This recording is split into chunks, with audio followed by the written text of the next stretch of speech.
നമസ്കാരം, welcome to four dots vision. ആദ്യമായിട്ടാണ് നിങ്ങൾ എൻ്റെ വീഡിയോ കാണുന്നതെങ്കിൽ അത് സബ്സ്ക്രൈബ് ചെയ്യുക, അതോടൊപ്പം തന്നെ ലൈക്ക് ചെയ്ത് ഷെയർ ചെയ്യുക. തുടർന്നുള്ള വീഡിയോ അപ്ലോഡ് ചെയ്യുമ്പോൾ നിങ്ങൾക്ക് അതിൻ്റെ നോട്ടിഫിക്കേഷൻ ലഭിക്കും. ഇന്ന് നിങ്ങളെ ഇവിടെ ഈ വീഡിയോയിൽ കൂടി പരിചയപ്പെടുത്തുന്നത് വാഴപ്പിണ്ടി കൊണ്ട് എങ്ങനെ സ്വാദിഷ്ടമായിട്ടുള്ള അച്ചാർ ഉണ്ടാക്കാം എന്നുള്ളതാണ്. ആദ്യം തന്നെ കഴുകി വൃത്തിയാക്കി എടുത്ത വാഴപ്പിണ്ടി ഇതുപോലെ ചെറു കഷ്ണങ്ങളായിട്ട് റിങ് പോലെ കടിച്ചെടുക്കുക. അപ്പോൾ ആ സമയത്തുണ്ടാകുന്ന നൂല് കൈവിരലിൽ ചുറ്റി ഇതുപോലെ എടുക്കണം. രണ്ടു വശത്തും ഇതുപോലെ നൂലുണ്ടാവും. ആ നൂല് ശരിക്ക് കൈവിരലെ ചുറ്റി എടുക്കണം. അങ്ങനെ ചെറിയ പീസുകളായിട്ട് നമ്മൾ വാഴപ്പിണ്ടിയെ ഇവിടെ ചെറിയൊരു ക്വാണ്ടിറ്റി ഉപയോഗിച്ചാണ് ഞാൻ ഈ അച്ചാർ ഉണ്ടാക്കുന്നത്. അപ്പോൾ അത് നിങ്ങൾക്ക് ഈ വീഡിയോയിൽ കൂടി കാണാനായിട്ട് സാധിക്കും. വാഴപ്പിണ്ടിയുടെ ഔഷധ ഗുണത്തെക്കുറിച്ച് നേരത്തെ പ്രതിപാദിച്ച എല്ലാ വീഡിയോകളിലും ഉണ്ട്. എന്നിരുന്നാൽ തന്നെ ഇവിടെ പറയാം. 80 മില്ലിഗ്രാം കാൽസ്യം വാഴപ്പിണ്ടിയിലുണ്ട്, 1.2 മില്ലിഗ്രാം അയണുണ്ട്, 700 മില്ലിഗ്രാം പൊട്ടാസ്യം ഉണ്ട്, 72 മില്ലിഗ്രാം മാംഗനീസ് ഉണ്ട്, 8 മില്ലിഗ്രാം വൈറ്റമിൻ സി ഉണ്ട്, പിന്നെ ഫൈബറും ഉണ്ട്. അപ്പോൾ ധാരാളം ധാതുക്കളും ഔഷധ ഗുണമുള്ള ഒരു സൂപ്പർ ഫുഡാണ് ഈ വാഴപ്പിണ്ടി അല്ലെ ബനാന സ്റ്റം എന്ന് പറയുന്നത്. ഇത് വാഴപ്പിണ്ടി ചെറുതായിട്ട് കൊത്തി അരിഞ്ഞ് നമ്മൾ എടുത്തിരിക്കുകയാണ്. അത് നമ്മൾ ഈ പരുവത്തിലാക്കി നമ്മൾ അടുത്ത ഒരു ബൗളിലേക്ക് ഇത് മാറ്റാനായിട്ട് പോവുകയാണ്. പണ്ടത്തെ കാലത്ത് ഇതുപോലുള്ള ഫുഡുകളൊക്കെയാണ് സാധാരണ നമ്മളെ മാതാപിതാക്കള് പഴയ കാലത്ത് കഴിച്ചിരുന്നത്. അതുകൊണ്ട് അവർക്ക് ആയുസിന്റെ ദൈർഘ്യം കൂടുതലായിരുന്നു. പണ്ടുള്ള ആൾക്കാർ 100ഉം 102ഉം ഒക്കെ വയസ്സാകുമ്പോഴാണ് മരണപ്പെട്ടു പോകാറുള്ളത്. ഇന്നത്തെ തലമുറയ്ക്ക് ഇതുപോലുള്ള ഫുഡുകളൊന്നും വേണ്ട. അവർക്ക് ഇപ്പോഴായിട്ടുള്ള ഫാസ്റ്റ് ഫുഡുകൾ മാത്രം മതി. അതോടൊപ്പം തന്നെ അസുഖങ്ങൾ വിളിച്ചു വരുത്തുകയും ചെയ്യും. ഇത് പ്രകൃതിയിൽ നിന്ന് കിട്ടുന്ന ശുദ്ധമായിട്ടുള്ള പദാർത്ഥങ്ങൾ കൊണ്ട് നമ്മൾ തയ്യാറാക്കുന്ന വലിയ വസ്തുക്കൾ കൊണ്ട് തയ്യാറാക്കുന്ന കറികളും അച്ചാറുകളുമാണ്. ഇത് നമ്മൾ ഒരു ബൗളിലേക്ക് അരിഞ്ഞു വെച്ച ആ ബനാന സ്റ്റം മാറ്റിയതിനു ശേഷം 1 ടേബിൾ സ്പൂൺ മഞ്ഞൾപ്പൊടിയും 1 ടേബിൾ സ്പൂൺ മുളക് പൊടിയും 1/2 ടീസ്പൂൺ അല്ലെ പാകത്തിന് ഉപ്പും ചേർത്ത് നല്ലവണ്ണം ഇളക്കി മിക്സ് ചെയ്ത് നമ്മൾ ഒരു 5 മിനിറ്റോളം അടച്ചു വെക്കുക.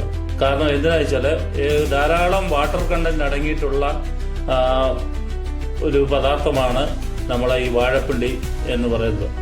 അപ്പോൾ അത് പിടിച്ചെടുക്കാനായിട്ട് ഉള്ളിലേക്ക് ഈ മുളക് പൊടിയുടെയും ഉപ്പിന്റെയും മഞ്ഞപ്പൊടിയുടെയും ഒക്കെ ഈ അകത്തേക്ക് വലിച്ചെടുക്കാൻ വേണ്ടിയാണ് നമ്മളിങ്ങനെ ചെയ്യുന്നത്. അതിനുശേഷം ഒരു പാത്രത്തിലേക്ക് നമ്മൾ ഇത് മാറ്റുകയാണ്. അതിലേക്ക് 1 ഗ്ലാസ് വെള്ളമൂടെ ചേർത്ത് നമ്മൾ തിളപ്പിക്കും. സ്റ്റൗവേ വെച്ചിട്ട് നമ്മൾ 1 ഗ്ലാസ് വെള്ളം ഒഴിച്ച് ഒരു 10 മിനിറ്റ് കൊണ്ട് ഇത് തിളച്ച് നല്ല രീതിയിൽ വെന്ത് നമുക്ക് അച്ചാറിടാവുന്നുള്ള ഭാഗത്തിലേക്ക് എത്തും. ഇപ്പം നല്ലവണ്ണം തിളച്ചിട്ടുണ്ട്. എന്നിരുന്നാൽ തന്നെ നമ്മൾ ഇടയ്ക്കൊന്ന് ഇളക്കി കൊടുത്തിട്ട് വീണ്ടും അടച്ചു വെച്ചിട്ടാണ് 10 മിനിറ്റ് സമയമെടുക്കും ഇത് വെന്ത് വരാൻ. പലരും അച്ചാറ് ഇങ്ങനെ വേവിക്കാതെയും ഉണ്ടാക്കാറുണ്ട്. ഡയറക്റ്റ് കൊത്തിയരിഞ്ഞ് എണ്ണയ്ക്കകത്ത് എടുക്കാറുണ്ട്. പക്ഷെ ഞാനിവിടെ ചെയ്യുന്നത് ഇത് വേവിച്ചാണ് എടുക്കുന്നത്. ആ വെള്ളം പറ്റിച്ച് ഇട്ടാണ്. കാരണം ഇതിൽ കുറച്ച് നാളത്തേക്ക് ഇത് ഇരിക്കും. അതിനുവേണ്ടിയാണ് നമ്മളിത് ബോയിൽ ചെയ്ത് ഇങ്ങനെ ഈ പ്രക്രിയയിൽ കൂടി അച്ചാർ ഉണ്ടാക്കുന്നത്. തീർച്ചയായിട്ടും നിങ്ങളെ വീടുകളിലൊക്കെ ധാരാളം വാഴപ്പിണ്ടികൾ, പറമ്പിലെ വാഴയുണ്ട്. കൊല വെട്ടുമ്പോഴത്തേക്ക് ഇങ്ങനെ വാഴപ്പിണ്ടികൾ വരുമ്പോൾ എങ്ങനെയായാലും ഒരു വാഴ വെട്ടിക്കഴിഞ്ഞ് ഒരാഴ്ചത്തേക്ക് കഴിക്കാനുള്ള ഇല്ലേ വെച്ച് കഴിക്കാനുള്ള പച്ചക്കറി വാങ്ങണ്ട എന്നുള്ള ഒരു പ്രത്യേകതയാണ്. കാരണം വാഴപ്പിണ്ടി കൊണ്ട് വേറെ പച്ചക്കറി മേടിക്കണ്ട. അതുകൊണ്ട് തോരനുണ്ടാക്കാം, ഒഴിച്ചു കറി ഉണ്ടാക്കാം, ഇതുപോലെ അച്ചാറുണ്ടാക്കി വെക്കാം.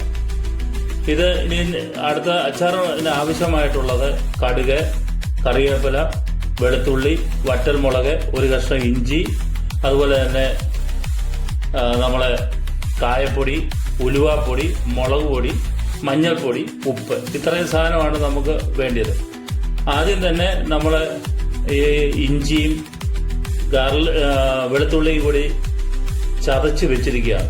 ചതച്ച് വെച്ചെങ്കിൽ മാത്രമേ അതിന്റെ ആ ഗുണം അച്ചാറിന് കിട്ടത്തുള്ളൂ. സെപ്പറേറ്റ് ഇട്ട് കഴിഞ്ഞാൽ അത് എണ്ണയ്ക്കകത്ത് കിടന്ന് മൂത്ത് പോകത്തേ ഉള്ളൂ. അപ്പോൾ ആദ്യമേ അത് ഒരു ചട്ടി വെച്ചിട്ട് അതിലേക്ക് നല്ലെണ്ണയാണ് 2 ടേബിൾ സ്പൂൺ ഒഴിച്ചിരിക്കുന്നത്. കടുക് പൊട്ടി വരുമ്പോഴത്തേക്ക് അതിലേക്ക് നമ്മൾ കറിവേപ്പിലയും അതുപോലെ തന്നെ ഇപ്പൊ ഇട്ടിരിക്കുന്നത് ജിഞ്ചർ ഗാർലിക് പേസ്റ്റാണ്. ചതച്ച് വെച്ച ആ പേസ്റ്റ് അതിനകത്ത് ചേർത്ത് ഇളക്കും. ഇളക്കി കഴിയുമ്പോൾ ആ എണ്ണയ്ക്കകത്തോട്ട് ഇതിന്റെ ആ കോമ്പിനേഷൻ കിട്ടുന്ന ആ ടേസ്റ്റ് എണ്ണയ്ക്കകത്ത് മൊത്തം ആകും. അപ്പം അത് വീണ്ടും വന്ന് നമ്മൾ ലോ ഫ്ലെയിമിൽ വേണം ചെയ്യാനായിട്ട്. കാരണം വെച്ചാൽ പെട്ടെന്ന് കരിഞ്ഞു പോകാൻ സാധ്യത. അതിനകത്തേക്ക് നമ്മൾ മുളക് ഇട്ടു. വറ്റൽമുളക് ഇട്ടതിന് ശേഷമാണ് നമ്മൾ നേരത്തെ വെന്ത് വെച്ചിരിക്കുന്ന ഈ ബനാന സ്റ്റെം അല്ലെങ്കിൽ വാഴപ്പിണ്ടി ഇട്ട് ഇളക്കുന്നത്. അപ്പോൾ നല്ലവണ്ണം മിക്സ് ചെയ്യണം. മിക്സ് ചെയ്യുമ്പോഴത്തേക്ക് അത് ശരിക്കും അകത്തെ പിടിക്കും. ഇതിവിടെ 2 ടേബിൾ സ്പൂൺ വിനാഗിരി സമം തിളപ്പിച്ചാർച്ച വെള്ളവും കൂടി ചേർത്താണ് വിനാഗിരി ചേർക്കേണ്ടത്. 2 ടേബിൾ സ്പൂൺ വിനാഗിരിയാണ് 2 ടേബിൾ സ്പൂൺ തിളപ്പിച്ചാർപ്പിച്ച വെള്ളമൂടെ ചേർത്ത് നല്ലവണ്ണം മിക്സ് ചെയ്ത് വെക്കണം. അതിൻ്റെ അകത്ത് ഉലുവാപ്പൊടി ചേർക്കണം. അതോടൊപ്പം തന്നെ കായപ്പൊടിയും ചേർത്ത് നല്ലവണ്ണം മിക്സ് ചെയ്ത് വെക്കുക. ഏകദേശം അച്ചാർ റെഡിയായിട്ടുണ്ട്. നിങ്ങൾക്ക് ഈ വീഡിയോ ഇഷ്ടപ്പെട്ടെങ്കിൽ ലൈക്ക് ചെയ്ത് ഷെയർ ചെയ്യുക.